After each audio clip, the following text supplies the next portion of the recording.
Hey, what's going on, everybody? Andrew here, back for our build review show. It is Tuesday, August 27th of 2024. This is our show where we bring users' builds live on stream here and just walk through their process and things that they're doing to help them improve their contest selection, improve the decisions that they're making, make adjustments to their process, and just give any type of feedback and strategy tips I can to help them increase their sim ROI so they can become better DFS players here. So super excited for today's show here.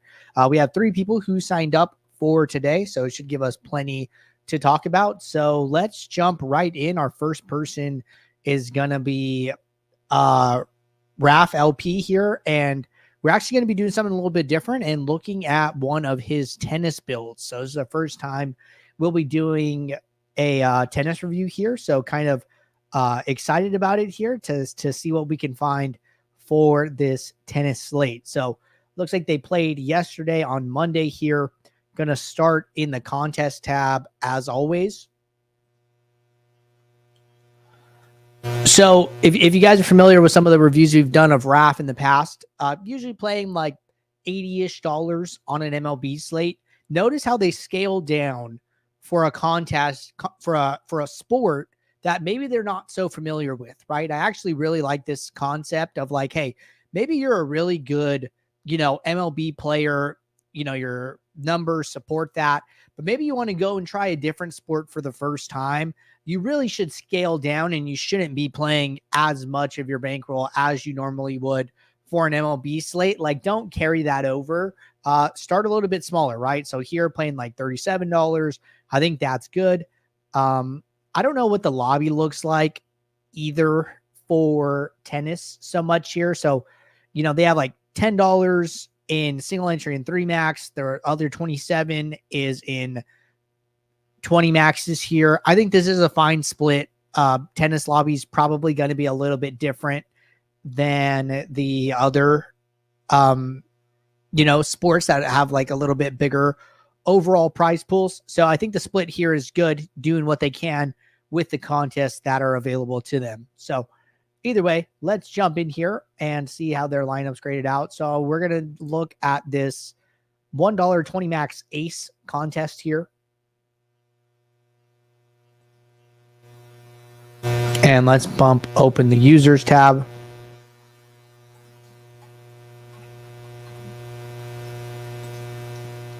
Okay, enter 20 lineups. So let's put a 20 in here.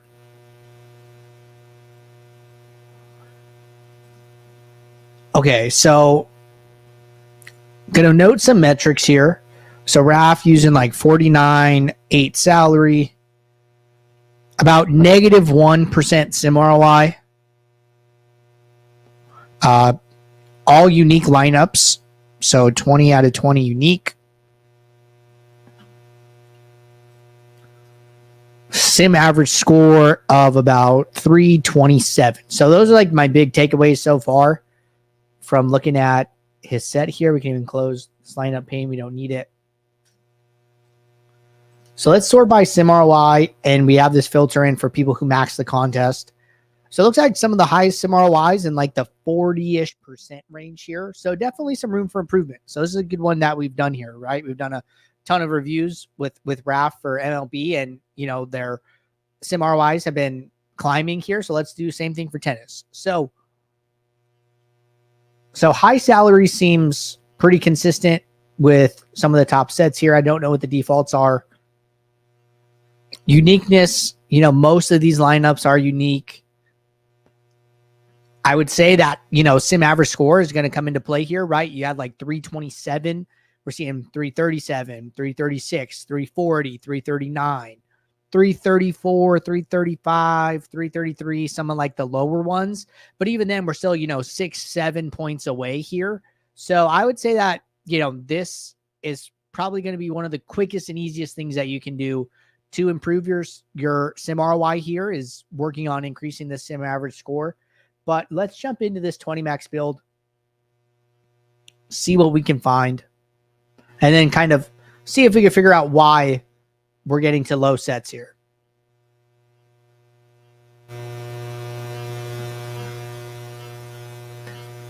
Okay.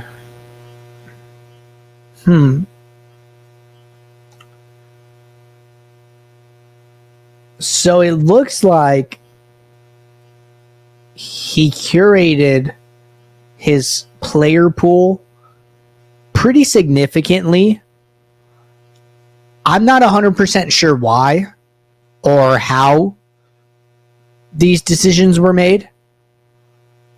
But one thing I'm noticing is that a lot of these plays are actually like pretty high value.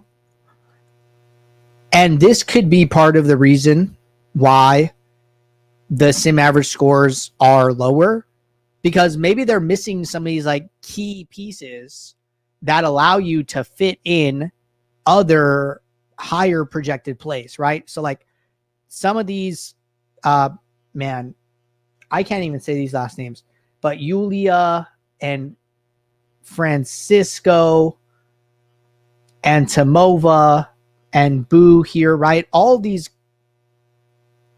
tennis players, 4,900, 5,200, 4,500, 5,400, you know, they might not grade out well projection wise, but they are still getting, you know, about 10% ownership.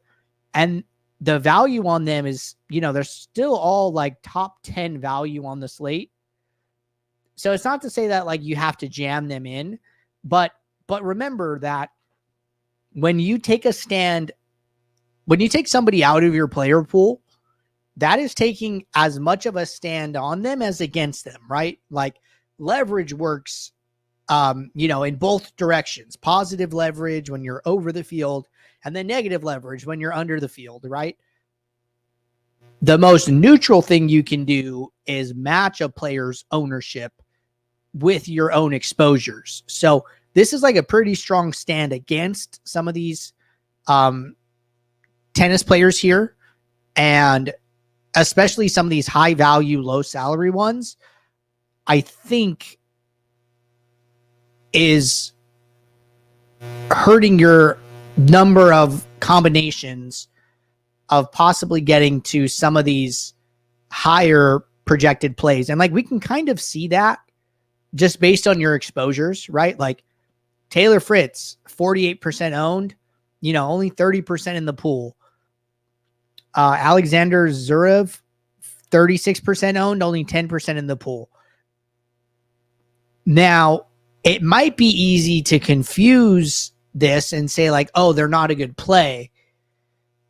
But the other part is that, hey, you know, their salary is so high that there aren't enough cheap options in the player pool you've given SaberSim to allow for that player to be in more lineups. So that's just what I'm thinking here, you know, just kind of some of my initial thoughts. You could spot check me, and you could easily come in here and run a build with defaults and then see what those pool exposures are. And then, you know, if these pool exposures are going up or these exposures are going up, then, you know, I'm kind of on the right path. If they're staying the same, then maybe it's not that wasn't the cause. That's not as important, but that is something you could do here to see if that is in fact true or not. Right. So maybe what you could do is like, hey, maybe you want to curate your player pool. Maybe you want to keep doing this, run a default build and see where the exposures are changing the most and see if that has a big impact on it. All right. Max told me my audio is cutting in and out a little bit. Let me see what I can do here. Going to see if that works better. I made a small change here to my audio. So it should, I'm hoping this helps. If it doesn't, let me know, but I think that this would help. So let me know. But Raf is saying that helps. I can look at it a little bit more after. Appreciate you guys giving me a heads up there, but that's probably the extent of the troubleshooting I can go through here at this exact moment. I'll play with it a little bit more. Sorry about the audio issues. I'll figure out what's going on there. All right. So jumping back into this, I think we've covered this player pool section pretty well here. The minimum salary doesn't seem like a big deal because you're still getting to pretty high average salary, even with it at 47.5. Wouldn't worry about that. Don't use opposing tennis players. Seems good. Contest sim for each contest in your set. Seems good. Got a couple filters over here. Let's check these out.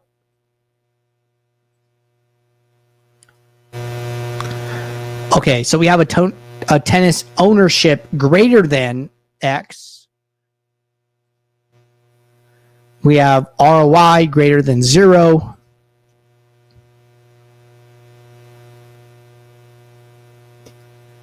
And then we have dupes greater than 0. So these are kind of interesting.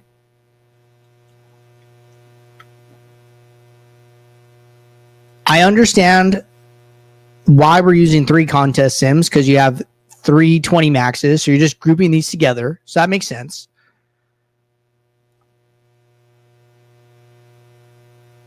I am pretty confused. I wouldn't understand why we're using a dupes greater than 0. It's almost like you're saying, I want my lineups to be duplicated. Is that what I'm reading here? Oh no, it says hide. Oh, okay. So this, my bad. So you change show to hide here. Okay. So we're saying hide lineups with dupes greater than 0. So you're basically saying, hey, from the tennis field, I want to play unique lineups. I think that's okay. Okay, the tennis ownership one's the same. So hide lineups with ownership greater than 100 here.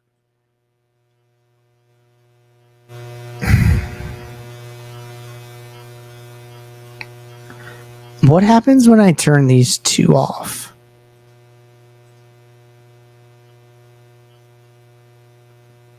Okay, so the ownership one filters out about 10% of the pool by itself.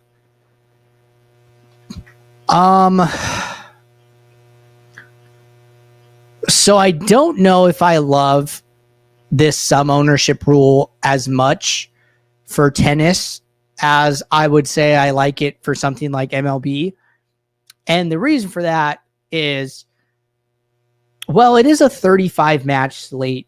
So, okay. So what I'll say is be careful with this a little bit extra in tennis. You know, when it's a 35 match slate and there's 70 tennis players on the slate, I think it's okay, right? In this sense, on such a large slate, tennis feels a little bit closer to golf, where, you know, you probably don't need an optimal to win. Duplication might not be as important, but, you know, if this is a tournament, right, you know, 35 next round, you know, it's less, and then the next round it's less, and then the next round it's less, right? So as the number of matches on the slate goes down, be more and more careful with understanding what you need to win, right? And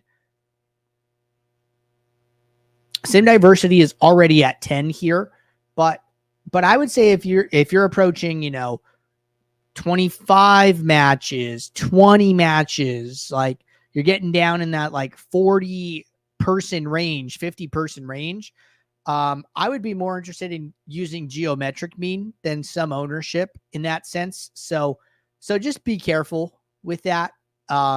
Geo mean is going to do a bit better job when we get into slates where you're going to need an optimal and ownership is going to be more concentrated and it's higher likelihood to be duplicated. So that can change just really, really fast in tennis. So just be on the lookout for that. But other than that, I would say the sim average score is going to be a big one here.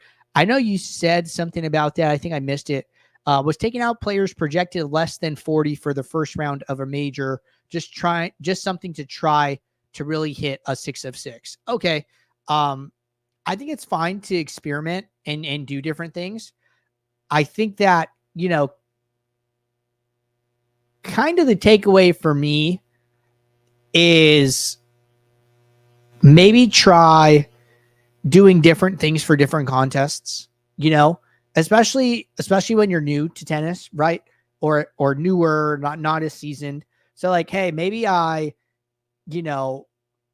do more of like a default style in like the dime time where I leave everybody, and then I do what I want to do in like my quarter jukebox, and then you kind of decide what you want to do like for your bigger contest. But you could try different things out across different contests. And then the great thing here is that you can come in and then you can look at each contest and see how your sim ROIs are different and kind of see which strategy, which idea is performing better, and then kind of shift your focus to improving that strategy and using that as your starting point. So that's what I would recommend here. But was definitely interesting studying some tennis lineups here. Not something we've done before. So good luck, and let me know how that ends up going. All right, good stuff there.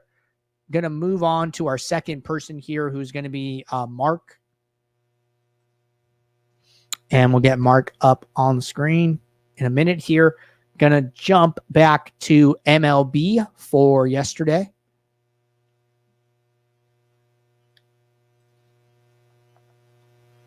So let's switch to Mark.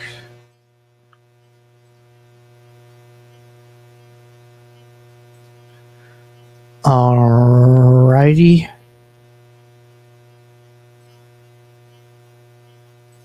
Okay.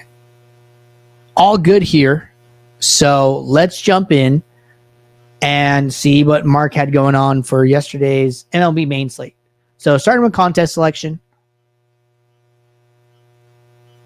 This looks good.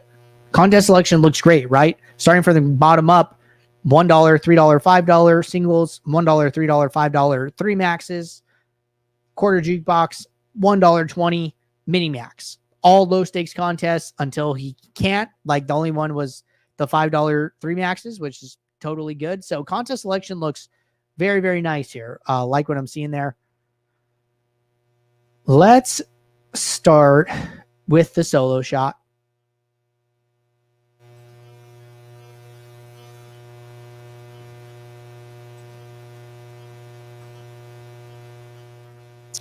And let's go see how he did. So Adams 0518, 20 entries. So put 20. Sort by sim ROI. This was a 6-game slate. And let's see what we can see. So top sim ROIs in like the 15 to 20% range, sitting at about 6% sim ROI. So good news, positive. Now it's just like, hey, how do we take this to the next level, right? So it is a little bit of a smaller slate. You got to take that into account. Average salary is a little bit less, but some of these have like similar average salaries, right? We see like 48.8, see like 49.2, 48.9. So don't think this is like a huge indicator of anything. Uniqueness looks fine. Sim average score doesn't look terrible. We see somebody else with like 96.5. That's a little bit more of an outlier here. Would probably like to see this number a little bit higher, maybe like 2 points higher, closer to like 98, 98.5, right? We see like 100, 104, 98.5, 102, 101, 99. So one person sneaking in here with a 96, but a lot of these a little bit higher, right? So that's one takeaway. But other than that, nothing looking terrible there. Looks like they used swap 4. I don't know what build they used. 1, 2, 3 builds. So let's go to swap 4. And we'll start with this late swap build. Okay, so it looks like the 150 max and the 220 maxes were swapped together. I think that's fine. Mark is on the pro plan, so using Saber Score, again, fine.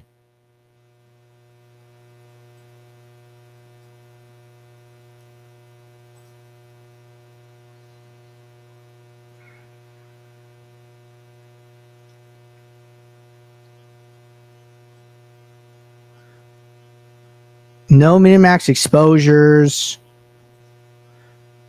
No filters. Minimum salary looks default.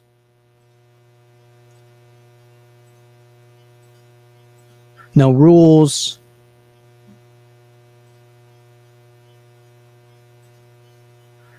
So this late swap build looks pretty hands-off.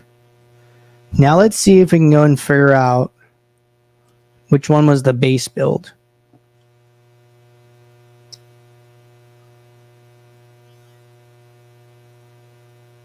Okay, probably not this one.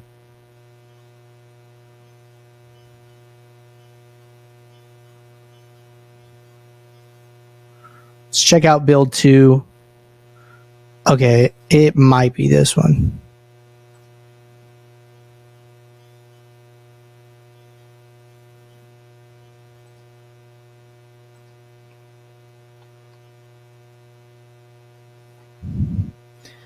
Okay, so build 2 is 150 max. Build 3 is like the single entries and 3 maxes.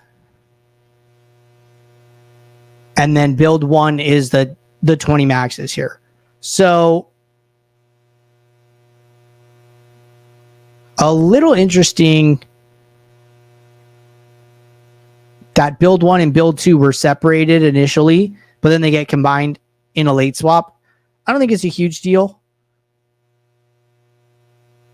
But let's jump into this build and see what we could see. So one thing I would recommend adding in for sure is an aggregate metric for average projection.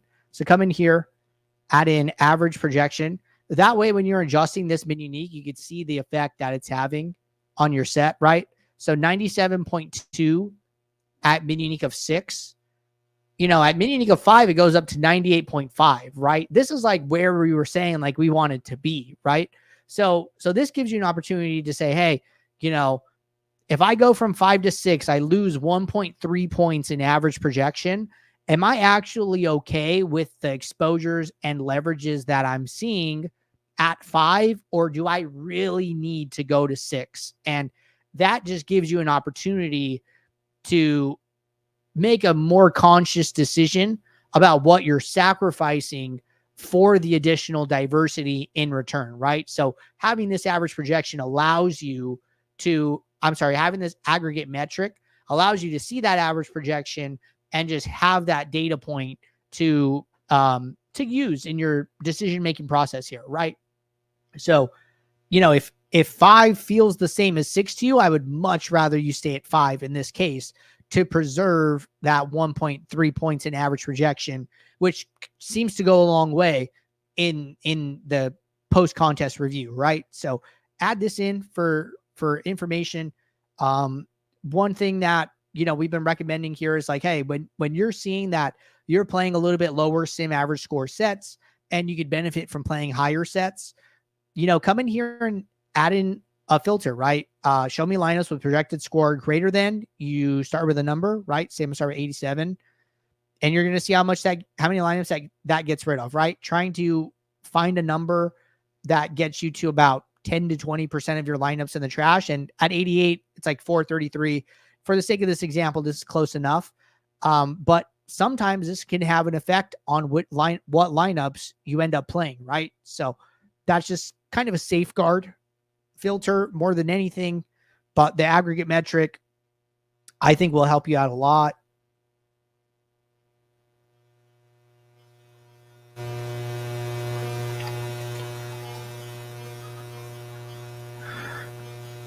Okay, so this looks good, right? So we see a couple minimax exposure changes, but there's few, right? There's only 3.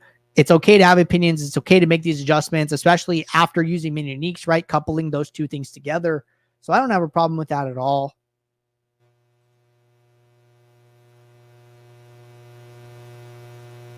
Nothing in the batters. Nothing in the team stacks.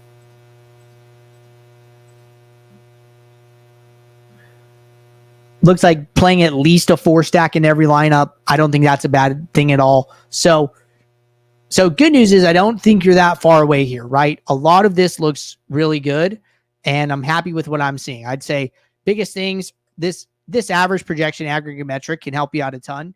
The filter for just filtering out the bottom set of lineups here, I think your decisions with stacks are fine. I think some of these manual tweaks you're making with pitchers is fine.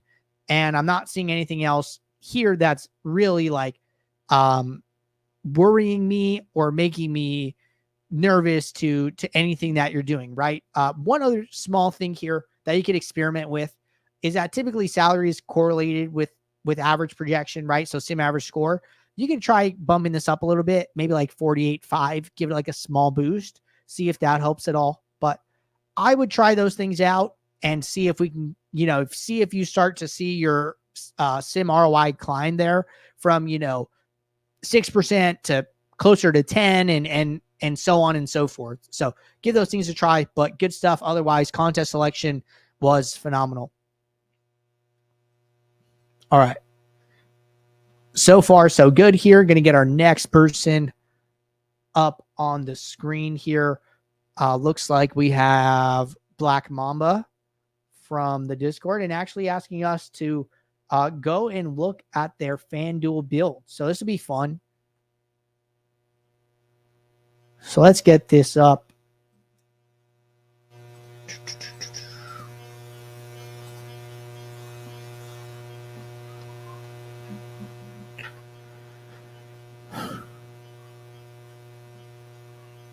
Am I on FanDuel?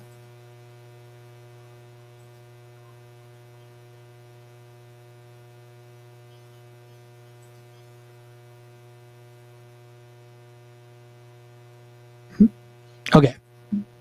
So got Black Mamba up here. And this is their FanDuel contest selection. So one thing about FanDuel is, as I know that they do have a little bit less of a good selection of like single entry and 3 max contests. So that's definitely one thing to be aware of, right? So I don't hate the contest selection here.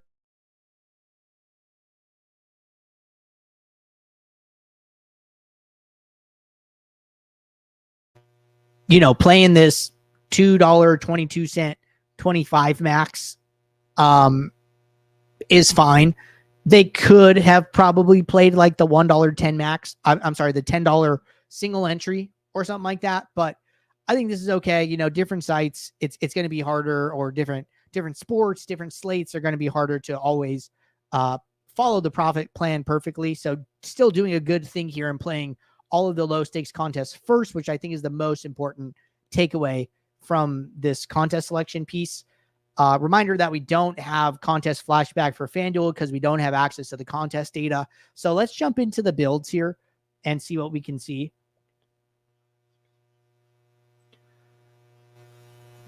Okay, so let's see. We have 25 cent 150 build, 20 max / low stakes single entry build,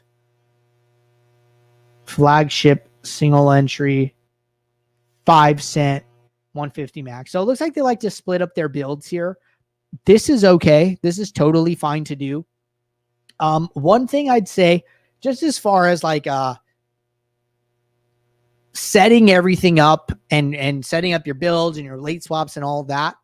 So just a reminder. So one thing we see, right, is they have 4 initial builds and then 9 late swap tabs. What you can do here is, say I want to set up a late swap for the same way I set up my original build. So I want to do one for the 25 cent, one for the 5 cent, right? So let's say I come in here. I want to set up a late swap for the 5 cent. So once I set up a late swap build, well, number one, I can rename it, right? So I can call this, if I called that one my 5 cent 150, I can call this 5 cent 150 late swap, right? And then not only that,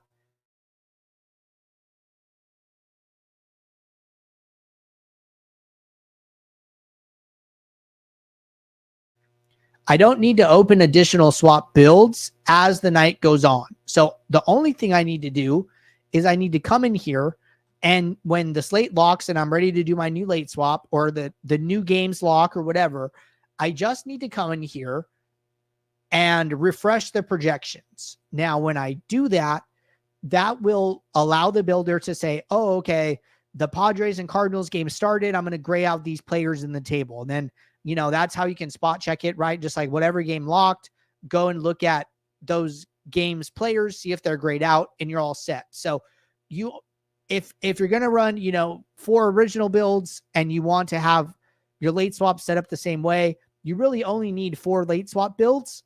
And then you can use those over and over and over again as the night goes on. So, that should make things a little bit simpler for you. And then the other thing is, like, you actually do save time doing that, because as soon as a slate locks, you can go and open up your late swaps and just have them ready. And whenever you need them, they're there and they're set up, ready to go. You already have the contest selected. You could set up your swaps per lineup and all of those things, right? So you could do all of that in advance. So when you're in crunch time, you're in a better spot. Aside from, logistical things like that, let's jump into a build and see what we see. So let's start with the 25 cent 150 max.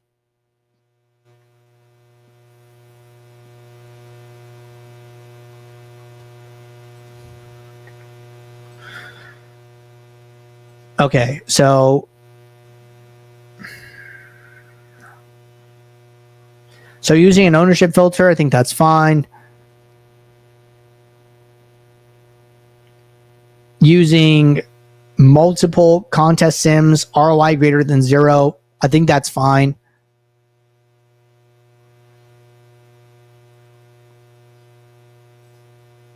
Using risk-adjusted ROI.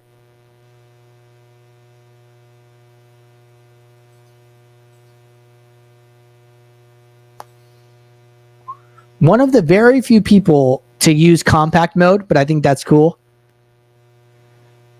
Should change this.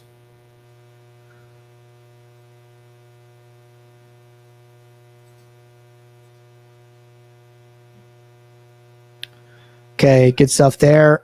Using aggregate metrics, we see average ROI, average projection, minimum ROI. I think those are all solid aggregate metrics.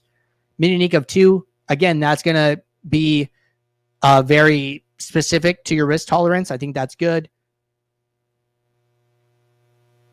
Only have don't use batters against opposing pitchers set up here. Looks like default sliders, default salaries, solid.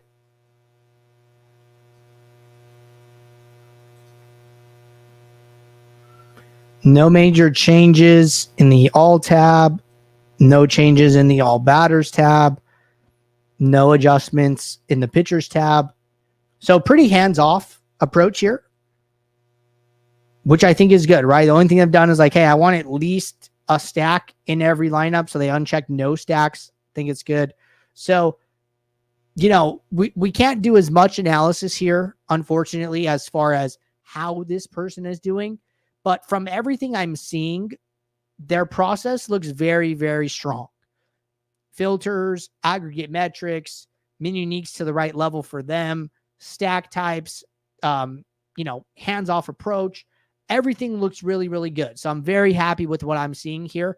The only thing that I would change is just kind of the way you're setting it up, which just might make things move a little bit easier for you as the night goes on, rather than having, twice as many swap builds as you originally had or something like that. So that'd probably be the only other change I would make. But really like what I'm seeing. Good stuff here, Black Mamba. Appreciate you signing up.